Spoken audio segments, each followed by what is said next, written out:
The Shadow, mysterious character who aids the forces of law and order, is in reality Lamont Cranston, wealthy young man about town. The Shadow uses his hypnotic power to cloud men's minds so that they cannot see him. Cranston's friend and companion, the lovely Margot Lane, is the only person who knows to whom the voice of the Shadow belongs. Today's story, The Laughing Corpse.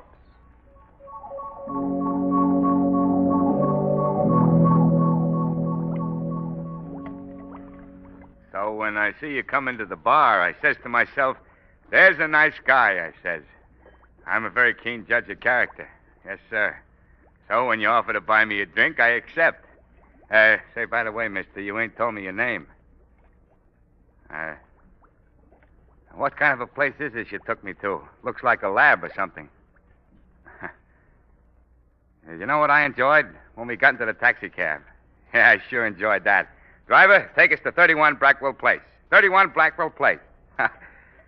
Gee, it's been a long time since I had a taxi ride. 31 Blackwell Place, just like that. Sure was nice of you to bring me here. I've been sleeping in the park for, gosh. Say, what did you mean when you said we was going to conduct a little experiment? What did you mean, huh? Why ain't you talking to me? You ain't sore, are you? Well, don't talk if you don't want to. I don't care. What are you making in those test tubes? What kind of stuff are you making?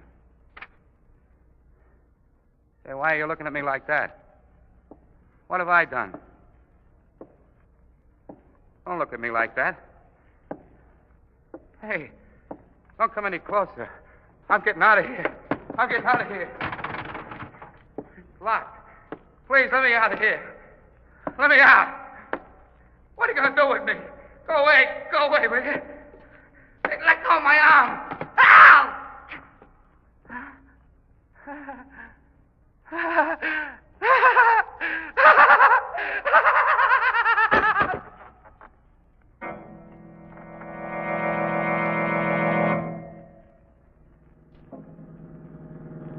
Margot, look, I do enjoy this lovely cab drive with you, but would you tell me where I'm going at this hour of the night? Well, Lamont, if you knew, you'd get angry. And not knowing makes me angrier. Shrevey, Yes, sir? do you know where you're driving us to?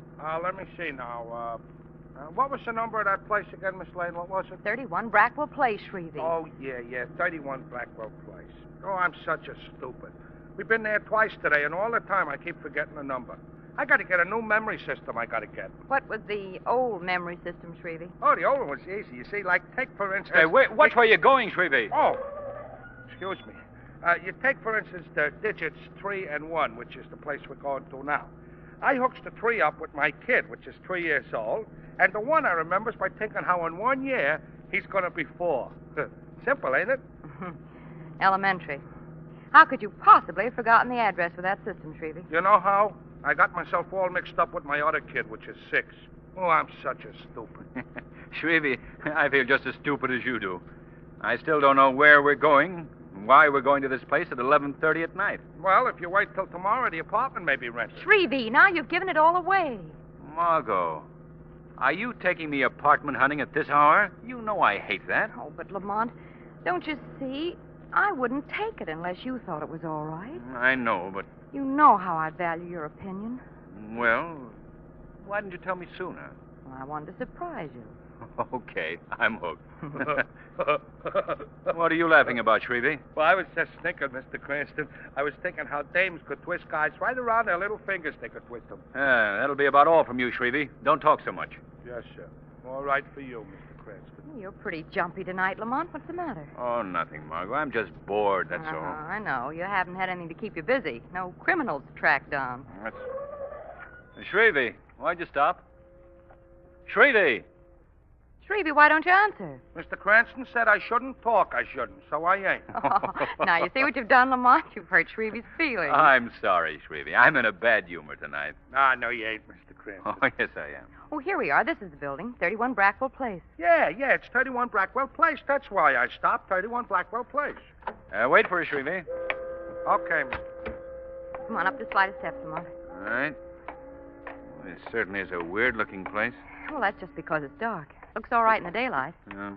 Ring the superintendent's bell, will you, Lamont? Yes, Right.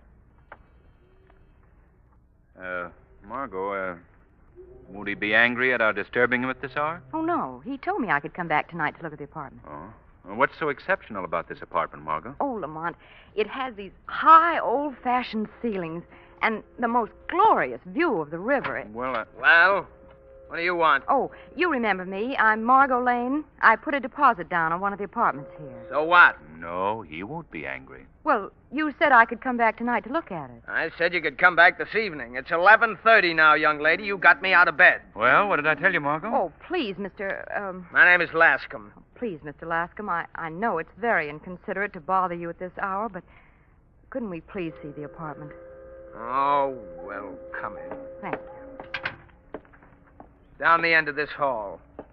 Aren't there any lights? The bulb just burned out this evening. Oh, I see. Here we are. Just a minute now till I find the light switch. Nice bright place. There. How do you like it, Lamont? Like it? I think it looks terrible. Well, of course, the place needs redecorating. Yes, and badly. Well, look at the holes in the wall. What caused that? And the previous tenant was Dr. Destroff. He's a chemist. He used this apartment as a kind of a laboratory. The holes are from some of his apparatus. Oh, I see. Well, what do you think, Lamont? Well, if you wanted quiet, you certainly got it here. Yes, and it's always like this. Always nice and quiet. What's that? I don't know. Someone thinks something is funny, all right. Well, listen to him. Lamont, that doesn't sound like... Come on, Margot. I'm going to see what this is all about. There, Lamont, across that door sill. Dr. Lorenz. Here, give me a hand. His body's so tense. As if he had a convulsion or something. Let's turn him over. There we are. Oh! Oh, his face. His face, Lamont. Margot, get hold of yourself. Oh, but his face, Lamont, it's all twisted up as though we were laughing. Oh, don't look at him, Margot. What are we going to do? There's nothing we can do now. This man is dead.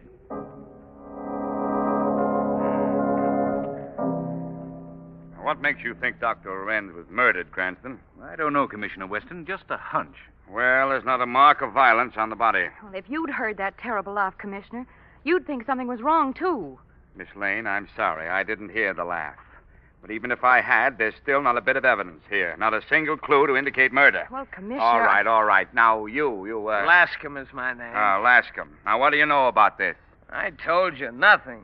I was showing Mr. Cranston and Miss Lane that apartment when it happened. Did the dead man, Dr. Lorenz, have any enemies, Lascom? No, not that I know of. Who was the man who occupied that apartment Miss Lane was thinking of renting? Dr. Destroff, but I told you that, Commissioner Weston. Destroff and Lorenz. Yeah, now I remember those names. They're partners. They own a big chemical laboratory. Didn't you know that? You didn't ask me. I didn't ask you. Why did Destroff move out of his apartment? He had a big argument with his partner, Dr. Lorenz, about 2 weeks ago, and he moved out the next day. Then he's the one who must have done it. Done what, Miss Lane? Murdered Dr. Lorenz. Miss Lane, as yet I'm not convinced that Lorenz has been murdered. In the second place, from what your cab driver, Shrevey, says, no one has come in or out of this house. Well, maybe he's still here then. Miss Lane, my men have searched this house from top to bottom. Well, I still think... Cranston, please. I understand, Commissioner. Come on, Margot. You're going home. Commissioner, Huh? Oh, yes, Doc. What is it? how long ago was this man supposed to have died? Well, we heard the laugh and then the sound of a body falling about an hour ago. From my examination, you couldn't have. What? Are you trying to tell us that we're hearing things? Well, all I can say is it's all pretty strange. What do you mean, Doctor? Well, the body was as stiff as a board when I examined him. Rigor mortis is so far advanced, you couldn't possibly have heard him laugh tonight. What? According to my examination, Dr. Lorenz has been dead for 24 hours.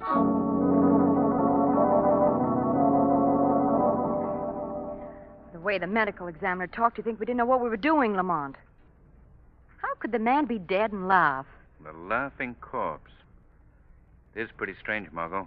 I think Commissioner Weston ought to get a new medical examiner. That's what I think.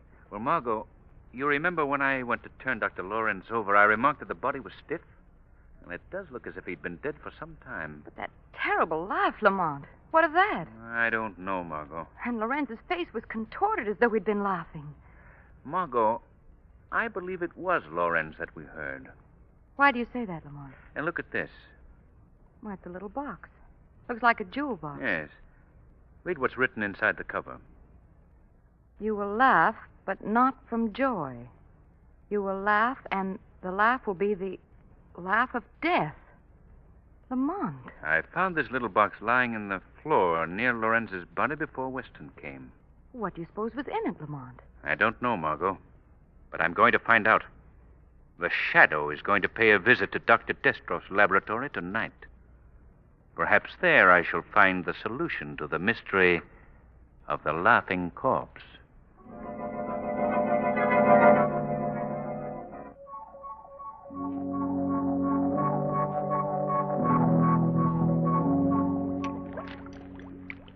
Now we shall see if the formula is correct.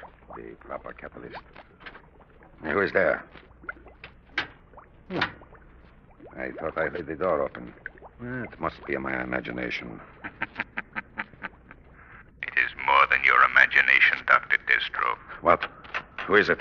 I can't see you. No man has ever seen the Shadow, Dr. Destroff. The Shadow? Oh, yes, I have heard of you. What do you want of me? Have you ever heard this phrase before? You will laugh, but not from joy. You will laugh, and the laugh will be the laugh of death. Where did you hear that? The Shadow has ways of finding things out, Dr. Destroff. You'd better tell me what you know of the Laughing Death. The Laughing Death? Here, tell me, Shadow. Has it already happened? Is Lorenz dead? It won't do you any good to pretend innocence. Lorenz was murdered earlier this evening. How did he die? Tell me, I must know. You know how he died. Yes, I know. I know how he died, just as the notes warned us. The notes? Then you, too, have received a note? Not since last year. So he has made good his threat, then. Who, Destroff? I'd better tell you everything, Shadow. 7 years ago, there was another partner in this laboratory besides myself and Destroff. A man named Vitor. He was incompetent, a drunkard. When Lorenz and I perfected a new formula, we refused to give him a share in the profits. Go on. After heated words, we dissolved the partnership with Vitor. Then Lorenz and I opened a new laboratory by ourselves. You threw him out? Call it that if you will. He only hindered us. He was ruined. No money, no credit. And he was really a brilliant chemist, but undependable. It was impossible for him to get work. What happened to him? That we do not know. He came to us and begged to be taken back, but we refused. Lorenz laughed at him, and I suppose I did too. He was so ridiculous. Vitor threatened you? Yes, with the Laughing Death. Each year a note has come with the same words. You will laugh, but not from joy. You will laugh, and the laugh will be the laugh of death. I see. Why did you and Lorenz quarrel? Why did you move from your apartment? Oh, you know that too. Yes, Destroff, I know. Well, you see, Lorenz took the threat seriously, and I did at first. But after nothing happened for so many years, I thought it was just, a means of annoyance. And this year, no note came. And Lorenz was very much upset and worried. He believed it meant that Vitor would strike. And you? Well, I laughed at the whole idea. I told Lorenz that if he wanted to go the rest of his life fearing a foolish threat, he could. But I refused to bother about it anymore. And this led to words, and I left in anger. I see. Where does this other partner live? Oh, why, I think that he... Oh, what is this? Oh, I did not notice it before. A small package addressed to me. My assistant must have put it on my desk earlier, and I had not noticed it. Don't touch that box. Why, it looks like a little jewel box. A tiny box similar to that one was found next to Lorenz's body. Oh, yes? What was in it, Shadow? Nothing, Destroff, except that threat written on the inside cover. Oh, now, surely the words cannot hurt me. There may have been something in the box when Lorenz opened it. Oh, now, Shadow, my scientific curiosity will not permit me to allow this box to go unopened. I have rubber gloves on, and if it contains some strange type of poison, it cannot possibly hurt me. Destroff, I'm warning you. Oh, now, Shadow, I must open it. Yeah, there seems to be a little push button here. There. It's empty. Oh, wait. Here's a message written on the inside. You will laugh, but not from joy. You will laugh, and the laugh will be the laugh of death. The same note that Lorenz received. Yes. Destroff, Your life is in danger. You must tell me where Vitor lives. Yes, yes. Before he can complete his revenge. I think that he lives. I think.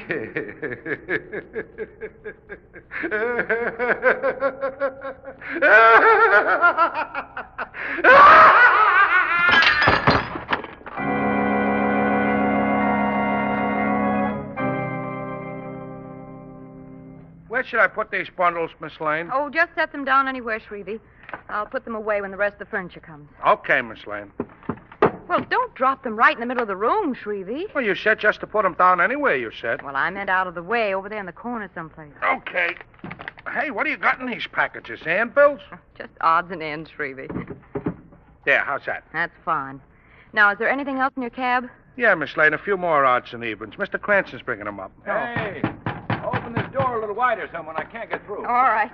How's that? What have you got in these bundles, Margot? They ain't anvils, they ain't. What? Put them down, Lamont, before you drop them. Yeah, not in the center of the room, Mr. Cranston. Out of the way, in the corner there. Shrevey, will you stop giving orders and do some work around here? Certainly. What could I do? What could I? Well, there isn't anything else to do until the rest of the stuff gets here. I should have been here an hour ago. Hey, you want I should go back to the old apartment and get them moving faster, you want? That might be a very good idea, Shrevey. Okay, I'll do it. I'll tell them a thing or two. I'll teach them a lesson they'll soon forget. Well, don't get too rough with us moving men, Shrevey. Remember the iron hand and the velvet glove. Well, I'll look... What? Oh, never mind, Shrevey. Hurry them up. The iron hand and a velvet glove. I guess that's a puzzle. Margot, you thought of everything except one thing. What? What are you going to sit on while you wait for the movers to get here? Oh, I'll be too busy to sit down, Lamont. But you know, now that I'm here in this apartment, I'm not very keen on it. You're not? No. Well, isn't that just like a woman? What about the high ceilings and the glorious view of the river? Oh, that's all right, Lamont, but... Well, this place gives me the creeps. I can still hear the sound of that horrible laugh. First you tell me you don't like the apartment, and then you persuade me to move here. Well, Margot, the reason I wanted you to rent this apartment is I believe that the solution to the laughing corpse may still be here. Well, that isn't going to make me feel any better about living here. Have the police found anything new, Lamont? No. A report from the medical examiner on Destrov's death was the same as for Lorenz. Death from causes unknown. And there was nothing in the little box when Destrov opened it? Not a thing, except that note. Here, look for yourself. Oh, yes. It's exactly like the little box you found in Lorenz's apartment. How do you open it, Lamont? Here, give it to me. See, you press this little button here in the center. Oh! What's the matter, Lamont? I pricked my finger on something sharp when I pushed the button. That's it, Margot. What? That must be the way the poison was administered. After Destrov pressed the button to open the box, he started to laugh. Oh, Lamont, then you've... Yes, the drug. Now I've got it, too. Oh, no, Lamont. Well, nothing's happened to me yet. Why did you break the box open, Lamont? Yeah, see here, Margot. A tiny hypodermic needle concealed in the cover. When the button is pressed, the person pushing the button is given a dose of poison in the fingertip. Oh, Lamont, come on. I must get you to a doctor. Wait a minute, Margot. That won't be necessary. I'm going to be all right. But you... The needle must have been empty, Margot. Destrov got it all. Oh, thank heavens. You're all right. Margot, where's your phone? I've got to call Commissioner Weston immediately. The phone? Why, it hasn't been installed yet, Lamont. Oh, well, I'll go to the corner to phone. Come in. I just came up to tell you, Miss Lane, that the decorators are coming in tomorrow. I'll see you later, Margot. All right, Lamont. The decorators want to know if 8 o'clock will be all right with you. Oh, yes, that'll be fine, Mr. Lascom, thank you. Oh, there was something else I wanted to ask you about. The plumbing in the kitchen doesn't work very well, and do you think that... Why, Mr. Lascom, what's the matter? Where did you get this little box? Well, I don't see that that's any business of yours. Perhaps it is. More than you know. Tell me. Let go of my arm. What do you know? I'll scream for help. Go ahead, scream. No one will hear you. We're quite alone here. You're the killer. You killed Lorenz and Destrov. Well, suppose I did. You know now, but it won't do you any good to know. You're going to die. Lamont! Oh, go ahead. You're frightened, aren't you? In a moment, you'll think it's very funny, yes. Very humorous. Please. You'll laugh, yes. You'll laugh. Oh, no. And you will die laughing.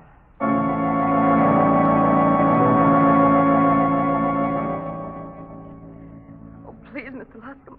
I've never done anything anything to you? No, you and your friend, Mr. Cranston, know too much, Miss Lane. You wanted to catch me, make me pay for my crime. I would never have suspected you if you hadn't given yourself away.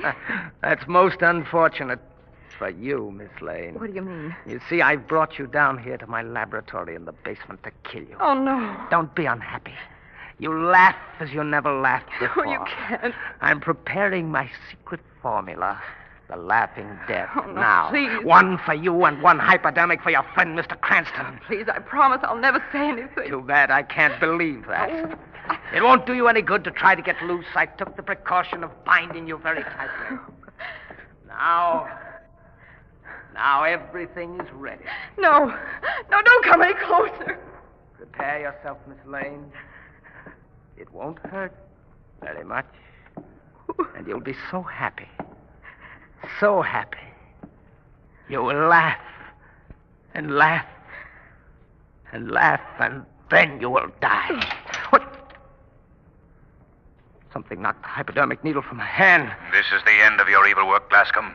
That voice. The shadow, thank heaven. So you were the third partner, Lascom. Yes. I was in partnership with Lorenz and Destroff. Now I'm the only one alive. They ruined me. They took everything from me. You're out of your mind, Lascom. You blame them for your own faults. No, they caused my downfall, so I killed them. You vowed to revenge yourself. You came here, got yourself a job as superintendent in the same building in which they lived. Yes. I disguised myself. They never recognized me. You have a brilliant mind, Lascom. It's a great loss to civilization that you couldn't have used it for good instead of evil. The police will soon The be here. police will never get me. Shadow, stop him. He has another needle ready with the poison. Stop, Lascom. Stop, I say. Too late, Shadow. I've already administered the drug to myself. At least, I have the last laugh.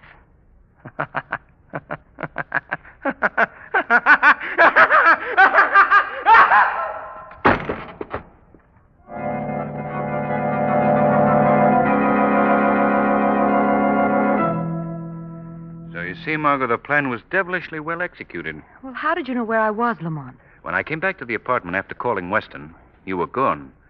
I figured you were with the superintendent. You remember he came in just before I went out. Yes, Lascom, or whatever his name was. His real name was Vitor.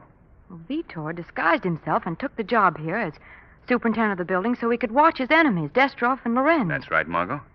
Then he sent them the little boxes with the hidden hypodermic needles filled with the laughing death. Mm-hmm. Oh, Lamont, just the memory of that terrible laughter makes my blood run cold. And the look on Lorenz's face when we found him. Ooh. Margot, we didn't really hear him laugh. What? Well, if that wasn't a laugh, what was it? Well, you see, the poison in the hypodermic needle was very potent and worked very rapidly. It caused a sort of convulsion that sounded like laughter. Well, if you're trying to tell me that the victims didn't enjoy themselves, you needn't go any farther.